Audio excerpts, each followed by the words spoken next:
एक एक करके करो। अंजलि की शादी कर ससुराल पहुंचने के साथ ही उसकी सास के हुक्म शुरू हो जाते हैं। हो गई शादी, बस मौज खत्म। कल से जल्दी उठकर काम पर लग जाना है। अरे माँ आज ही यहाँ आई है, इसे सब समझने के लिए कुछ दिन तो दो। मेरे और बहू के बीच की बात है, तू घर के मामले में ना बोलियो। इस पर जतिन वहाँ से अपने कमरे में चला जाता है और सास अंजलि को काम की लिस्ट सुनाने लगती है।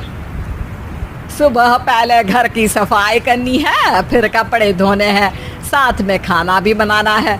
एक की वजह से दूसरा काम रुकना नहीं चाहिए है। जी मम्मी जी ठीक है। ये कहकर अंजलि अपने कमरे में चली जाती है। अंजलि, मम्मी हमेशा बोलती थी बहू आएगी तो उनका काम हल्का होगा, पर मुझे नहीं पता था कि वो काम हल्का करने की जगह टाल ही देंगी। कुछ नहीं होता, ये सब मैं अपने घर में भी तो करती थी, मुझे आदत है, कोई दिक्कत नहीं होगी। ठीक है, पर अगर कुछ हो तो बता देना। दोनों सो जाते हैं और अगली सुबह से अंजलि जल्दी उठ के सास के बताए कामों में जुट जाती है, जिसमें वो जैसे ही कपड़े धोने लगती है तो सास वहाँ आ जाती है। अरे सुनो, ये कपड़े ऐसे नहीं धुलेंगे, सबको डिवाइड कर फिर एक एक करके अलग अलग धोने हैं। क्या एक एक कपड़ा अलग करके? एक बार में सुनाई नहीं देता क्या? वही बोला है मैंने, लग जाओ काम पर हैं? सास की बात मानते हुए अंजलि एक एक करके कपड़े धोना शुरू करती है, जिसे करते हुए आधा दिन बीत जाता है। अरे रे, सुबह से कब दोपहर हो गई पता ही नहीं चला, अभी तो खाना भी बनाना है। अंजलि भागते हुए रसोई में जाती है, जहां उसकी सास पहले से ही उसे खड़ी मिलती है। खाना बना लेना, देखो पहले पकोड़े तल दो और एक एक पकोड़े अलग अलग तलना, नहीं तो कोई कच्चा कोई पक्का रह जाता है। सास की हर बात में एक एक की कहानी अंजलि के समझ में नहीं आती, लेकिन फिर भी वो बिना कुछ बोले काम करती रहती है। अगली सुबह फिर वही शुरू होता है और सास एक बार फिर खाने के समय रसोई में आती है। आज क्या बन रहा है हैं? वो जतिन ने भिंडी की सब्जी, रोटी और धनिया की चटनी बोली है, इसलिए वही बना रही हूँ। अरे वाह जी वाह, बढ़िया है। पर भिंडी एक एक करके धोना, फिर टोवेल से पोंछकर एक एक करके ही काटना, साथ ही धनिया की पत्ती भी एक एक करके ही धोना। अरे पर मम्मी जी।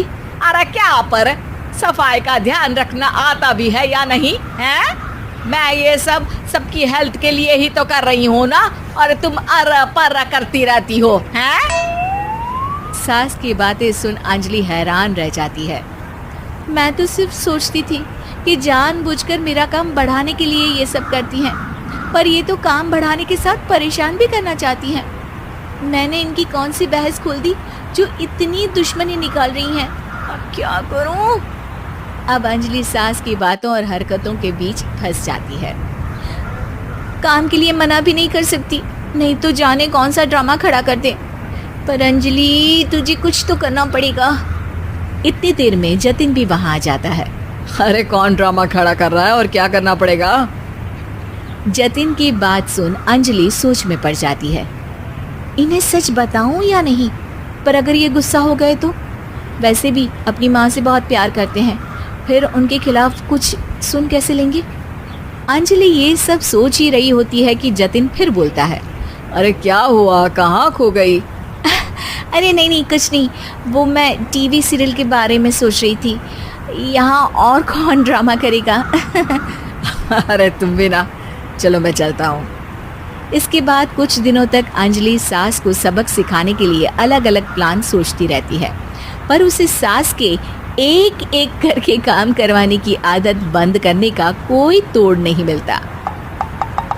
अगर ऐसे ही चलता रहा तो कहीं मैं एक दिन अपने सिर के बालों को भी एक एक करके सुलझना ना शुरू कर दूं। पगली हो गई है क्या? अकेले में क्या बड़बड़ किए जा रही हो? वैसे आज खाने में क्या है? आलू की सब्जी।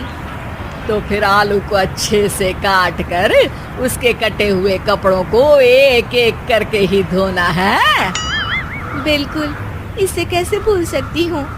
मेरे जी का जंजाल। अरे बातें कम काम ज्यादा हैं। अंजलि एक बार फिर सास के कहे अनुसार काम करने लग जाती है, जिसमें सब्जी बनाते हुए उसके दिमाग में एक आइडिया आता है और वो सास को आवाज लगाती है, मम्मी जी सुनिए जरा इधर तो आना। अंजलि की आवाज सुन सास रसोई में आती है। अरे क्या हुआ, क्यों गला फाड़ कर चिल्ला रही हो? कुछ नहीं, वो सुबह कपड़े धोने की जल्दी में नहाई नहीं थी और अब शाम की पूजा भी करनी है, तो आप जरा सब्जी देख लीजिए ना, तब तक मैं नहा कर आती हूँ।